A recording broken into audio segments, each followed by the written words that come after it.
Perjalanan pengabdian itu bermula dari sini, di daerah Curup, Provinsi Bengkulu. Rumah kecil milik Syamsuddin Jamal ini dahulu adalah tempat ia membimbing cucunya agar kelak menjadi pengabdi, penolong masyarakat.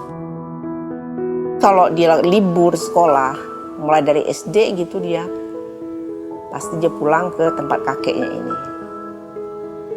Disinilah dia tempat dibimbing oleh kakeknya yang namanya Syamsuddin. Sang cucu tumbuh menjadi anak yang cerdas dengan rentetan prestasi. Gelar doktor pun ia raih di saat tengah mengabdi sebagai Bupati Musirawas. Dialah Ridwan Mukti. Berbagai terobosannya dalam membangun infrastruktur seperti lapangan terbang telah meningkatkan investasi di daerah yang ia pimpin. Proyek irigasi yang mampu mengairi hingga 12.000 hektar sawah menjadi bukti perhatiannya terhadap kebutuhan para petani.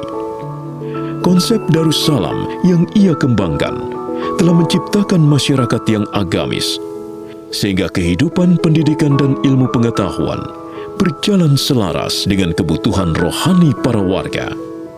Semua itu telah membuatnya menjadi salah satu pemimpin daerah terbaik di Indonesia, versi majalah Tempo. Bapak Haji Ridwan Mukti adalah sosok bupati yang sangat dekat dan merakyat.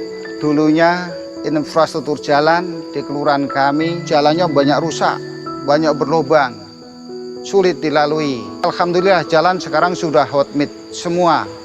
Yang kedua masalah penerangan. Kalau dulu suasana kelihatan gelap, bahkan lampunya juga sering mati, biarpet. Nah sekarang alhamdulillah, bahkan di kelurahan kami jalan-jalan, lorong-lorong dan lain sebagainya ini sudah terang.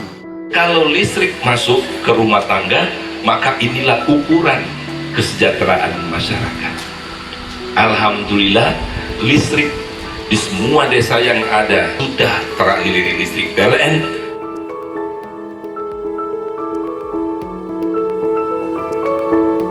Beliau adalah merupakan sosok yang peduli dengan pendidikan, itu suatu tauladan karena beliau menginginkan bahwa tidak hanya cerdas ilmu namun juga cerdas beriman, sesuai dengan misi-misi. Yang keduanya kita diajak untuk membudayakan yaitu Musirawas Darussalam. Beliau menginginkan sosok kepala-kepala SKPD yaitu yang berkompeten sehingga bisa mampu dan membawa kemajuan.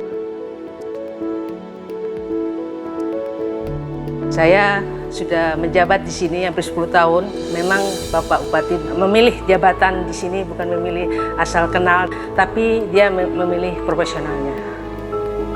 Kesibukannya sebagai pelayan rakyat tidak membuat Ridwan Mukti lupa akan pentingnya arti dan peran keluarga. Bapak itu adalah orang yang sangat perhatian kepada masyarakatnya. Tapi beliau juga yang saya tahu, beliau juga sangat memperhatikan keluarga.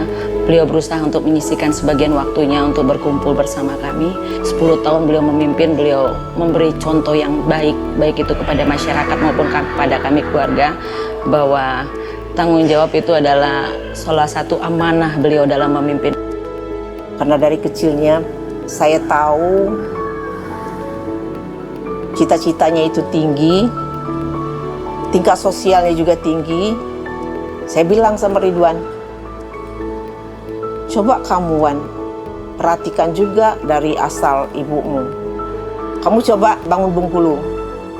Karena inilah tempat rumah neneknya, ibunya lahir di sini, asal kakeknya dari utara. Jadi nggak ada ragu lagi bahwa si Ridwan itu benar-benar orang Bengkulu. Beliau adalah bupati, ya, bupati yang cukup sukses. Jadi menurut saya pengalaman sebagai kepala daerah, walaupun di kabupaten, pengalaman sebagai tokoh politik, dan pengalaman sebagai pengusaha swasta itu modal yang sangat besar untuk membangun atau mengembangkan Bengkulu lebih lanjut.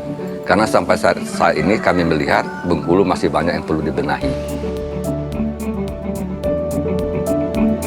Sejauh ini saya melihat Bapak Ridwan Mukti ini sosok yang peduli sekali dengan kesehatan, di mana pilar pembangunan daerah salah satu yang paling utama adalah kesehatan. Sosok pemimpin kita yang dibutuhkan untuk Provinsi Bengkulu, pemimpin yang berani, yang berjiwa sosial, dan memikirkan untuk masyarakat. Harapan saya untuk gubernur yang Bengkulu yang baru, memikirkan rakyatnya lah, gitu kan. Ada tuh harga pangan ya stabil. Ia mendekatkan dirinya dengan masyarakat, mendengar dan melihat langsung permasalahan yang ada, serta memberikan solusi terbaik bagi rakyatnya.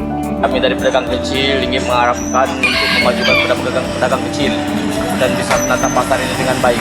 Dan kami juga mengharapkan sosok dari Ridwan Mukti untuk memajukan Bengkulu ini, karena beliau orang yang bisa dipercaya. Pokoknya intinya yang terbaik, siapapun itu intinya yang terbaik. Prinsip yang harus dilakukan adalah yang pertama, tidak boleh ada rakyat Bengkulu yang tidak sekolah karena tidak mampu biaya. Yang kedua, tidak boleh ada rakyat di Bengkulu yang tidak mampu berobat.